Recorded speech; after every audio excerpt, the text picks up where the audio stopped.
আমি অসমীয়া সমাজ হিচাপে একতাৰ দোলেৰে বৰ্তমান যেনেকৈ বান্ধ খাই আছো, এই অৱস্থাটো সেই সময়ত নাছিল। আৰু সেই সময়তে পঞ্চদশ শতিকাত মহাপুৰুষ শ্ৰীমন্ত শংকৰদেৱৰ আৱিৰ্ভাৱ হয়। তেওঁ যদিও নিজৰ জীৱনটো শিৰোমণি ভূঞাৰ হিচাপে পাৰ কৰাই দিব পাৰিলেহেঁতেন, কিন্তু নিজৰ ব্যক্তিগত স্বাৰ্থ জলাঞ্জলি দি কেনেকৈ এই জনসমূহক, সিঁচৰিত হৈ থকা জনসমূহক, জাতি জনগোষ্ঠীসমূহক একতাৰ দোলেৰে বান্ধিব পাৰি, তাৰ চিন্তাত লাগিল। আৰু তাৰ কাৰণে তেওঁ উপায় উলিয়ালে এক শৰণ হৰিনাম ধৰ্মৰ। এনেকুৱা এটা ধৰ্ম যিটো সম্পূৰ্ণৰূপে শাস্ত্ৰৰ সন্মত, যিটো সকলো জাতি জনগোষ্ঠীৰ কাৰণে আটাইতকৈ সুগম আৰু সুলভ, আৰু যিটো ধৰ্মত আমি ইজনে সিজনৰ প্ৰতি আমাৰ ভাতৃত্ববোধ, মৰম স্নেহ, আমাৰ একতাৰ যিডাল দোল, এই দোলেৰে বান্ধিব পৰাৰ সকলো ধৰণৰ সুবিধা এই এখন হৰিনাম ধৰ্মত আছিল। সেই সময়ত আপোনালোকে যিসকলে বুৰঞ্জী অধ্যয়ন কৰিছে পাব,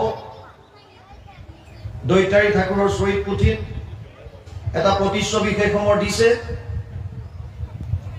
ইটো দেশে পূৰ্বকালে নাছিল ভগতি, নানা ধৰ্ম কৰ্ম লোকে কৰয় সম্প্ৰতি, নানা দেৱ পূজয় কৰয় বলিদান, হংস চাগ মহিষ কাটে অসংখ্য প্ৰমাণ, নষ্ট গৈল লোক দেখি ইটো সংসাৰত, কৃপাময় কৃষ্ণে পাছে গুণী বৈকুণ্ঠত, ইটো লোক সমস্তকে কৰিতে উদ্ধাৰ, শংকৰ স্বৰূপে হৰি হৈলা অৱতাৰ। গুৰুজনৰ আবিৰ্ভাৱ হল। यदा यदा हि धर्मस्य ग्लानिर्भवति भारत अद्भुत्यानम धर्मस्य तदात्मानं सृजाम्यहम् परित्राणाय साधूनां विनाशाय च दुष्कृतां धर्म संस्थापनार्थाय सम्भवामि युगे युगे। चतुर्थ अध्याय 7 और 8 নম্বৰ শ্লোক গীতা। অসমীয়াত অনুবাদ কৰিছে ভাগৱতে। চৰাচৰ গুৰু ঈশ্বৰ কৃষ্ণৰ জন্মৰ শুনা কাৰণ, সাধু সমস্তৰ ধৰ্ম ৰক্ষা হইব, নাকিব দুষ্ট দুৰ্জন। মহন্ত সকলে ইটো জন্ম কৰ্ম শুনিবে গাইবে মুখে, তিনিও তাপক এতেকে নিষ্ঠৰি পাইবে মুখ্য মহাপুখে। তিনিটা মুখ্য কাৰণ কৈছে।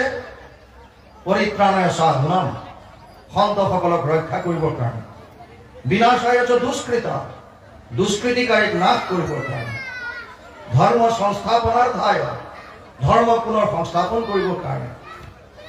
তিনিটা কাৰণত আহে। কিন্তু ভাগৱতে কলে এতিয়া আৰু বাৰ অৱতাৰ ধৰন্ত ঈশ্বৰ কৃষ্ণে, হৰিবাক পৃথিৱীৰ ভাৰ, অন্ত্যজাতি পাতকীৰ তাৰণ কাৰণ হেতু ইবাৰ ভৈলন্ত অৱতাৰ। এইবাৰ তেওঁ বিশেষ কাৰণ লৈ আহিল। ভগৱানৰ অৱতাৰ বিভিন্ন জনে বিভিন্ন ধৰণে ভাগ কৰিছে। ইয়াৰ 6টা ভাগ কৰা আছে। পুৰুষ অৱতাৰ আছে, যুগ অৱতাৰ আছে, গুণ অৱতাৰ আছে, লীলা অৱতাৰ আছে, সত্যাৱেশ অৱতাৰ আছে, মনন্তৰ অৱতাৰ আছে, বিভিন্ন ধৰণৰ অৱতাৰ। গুৰুজনে অৱতাৰ হৈ বহুতে ক'ব খোজে, তীৰ্থ ভ্ৰমণ কৰি আহি, বিভিন্ন শাস্ত্ৰ অধ্যয়ন কৰি আহি, বাহিৰৰ ধৰ্ম গুৰুৰ পৰা ধৰ্ম লৈ তাৰ পাছত এক শৰণ হৰিনাম ধৰ্মৰ খুঁটি পুতিছে।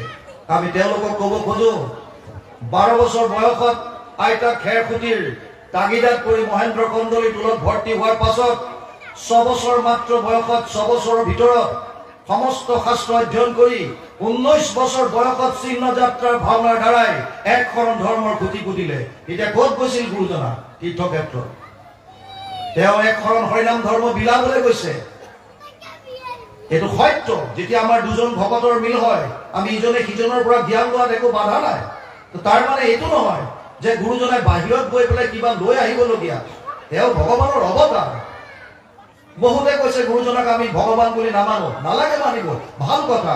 তেওঁ মানুহ হিচাপে মানা, কিন্তু তেওঁৰ গুণখিনিটো স্বীকাৰ কৰিবা। তেওঁৰ গুণখিনি স্বীকাৰ কৰিবা। যিজন মহাপুৰুষে এই সিঁচৰিত হৈ থকা বিভিন্ন জাতি জনগোষ্ঠীক একতাৰ দোলেৰে বান্ধি এখন অসমীয়া সমাজৰ প্ৰৱৰ্তন কৰি দিলে, যিজন মহাপুৰুষে ধৰ্ম প্ৰচাৰ আৰু প্ৰসাৰৰ কাৰণে সাহিত্য যি চৰ্চা কৰি গ'ল সেয়া অসমীয়া সমাজৰ সাহিত্যৰ আমাৰ ভঁৰাল টনকিয়াল কৰি ৰাখিছে। যিজন মহাপুৰুষে অসমীয়া সমাজৰ বাবে গীত, নৃত্য, বাদ্য, অভিনয়, নামঘৰ কি দিয়া নাই। আজি আমি অসমীয়া হিচাপে চিনাকি দিবৰ কাৰণে গুৰুজনাক বাদ দি কিবা আছে জানো আমাৰ? আমি স্বীকাৰ কৰিব নোখোজো। যিজন তেওঁৰ ছাৰ দৰে লাগি থকা মহাপুৰুষ মাধৱদেৱে সৰ্বগুণৰ আকৰ বুলি লিখি থৈ গৈছে, সেইজন গুৰুক আমি মানিব নোখোজো। এটলিষ্ট মানৱ হিচাপে মানা। আমি কোৱা নাই আপোনালোকে ভগৱান বুলি মানক, আমি মানো, মনা মানুহ আছে। আৰু গীতাত অৰ্জুনক কৈছে মনুষ্যানাম সহস্ৰে সুকচ্ছিতি যততি সিদ্ধায়া যততামপি সিদ্ধানাম কচিত মাম বেত্তি তত্ত্বতঃ। 7ম অধ্যায় 3 নম্বৰ শ্লোক গীতা। হে অৰ্জুন, 1000 জনৰ মাজত কোনোবা এজন মোৰ ওচৰলৈ আহিবলৈ ইচ্ছা কৰিব, আৰু তাৰ ভিতৰত তেনেকুৱা 1000 জনৰ মাজত কোনোবা এজনেহে মোৰ তত্ত্বটো বুজি পাব। গতিকে একো ডাঙৰ কথা নহয়, আপোনালোক আচৰিত নহব।